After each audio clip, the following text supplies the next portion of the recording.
تصور کیجئے نہ زمین پر کوئی انسان نہ کوئی بستی، صرف خاموشی، فضا اور اللہ کی قدرت کے نشان۔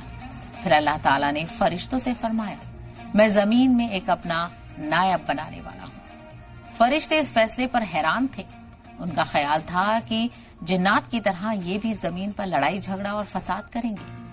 چنانچہ انہوں نے اس فیصلے کی حکمت معلوم کرنے کی غرض سے ڈرتے ڈرتے عرض کیا اے ہمارے رب، ایسے شخص کو کیوں پیدا کرتا ہے جو زمین میں فساد کرے اور خون بہائے؟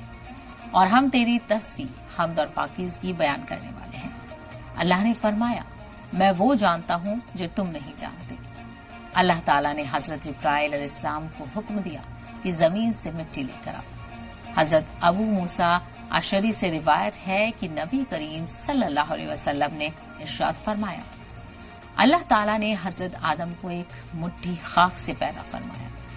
یہ مٹی تمام روئے زمین سے یعنی دنیا کے ہر کونے سے حاصل کی گئی تھی۔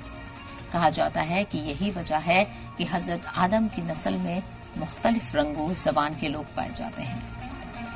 حضرت ابو ہریرہ سے روایت ہے کہ حضور اکرم صلی اللہ علیہ وسلم نے فرمایا جب اللہ نے آدم کو پیدا فرمایا اور ان میں روح پھونکی تو ان کو چھینک آئی، جس پر انہوں نے الحمدللہ کہا۔ یوں سب سے پہلے ان کے منہ سے اللہ کی حمد نکلی۔ پھر اللہ نے یا رحمکا ربکا فرمایا۔ اللہ تعالیٰ نے حضرت آدم کو 4 عظیم شرف اور مرتبے عطا فرمائے۔ پہلا اپنے ہاتھ سے پیدا فرمایا، دوسرا ان میں روح پھونکی، تیسرا فرشتوں کو سجدہ کرنے کا حکم دیا، چوتھا چیزوں کے ناموں کے علم سے سرفراز فرمایا۔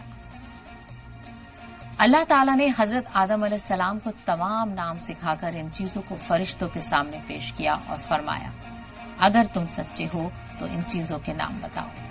انہوں نے کہا اے اللہ تیری ذات پاک ہے، ہمیں علم نہیں سوائے اس کے جو تو نے ہمیں سکھایا ہے، بے شک تو بڑے علم و حکمت والا ہے۔ پھر اللہ نے حضرت آدم علیہ السلام کو حکم دیا ان چیزوں کے نام بتا دو، سو انہوں نے ان سب چیزوں کے نام بتا دیے۔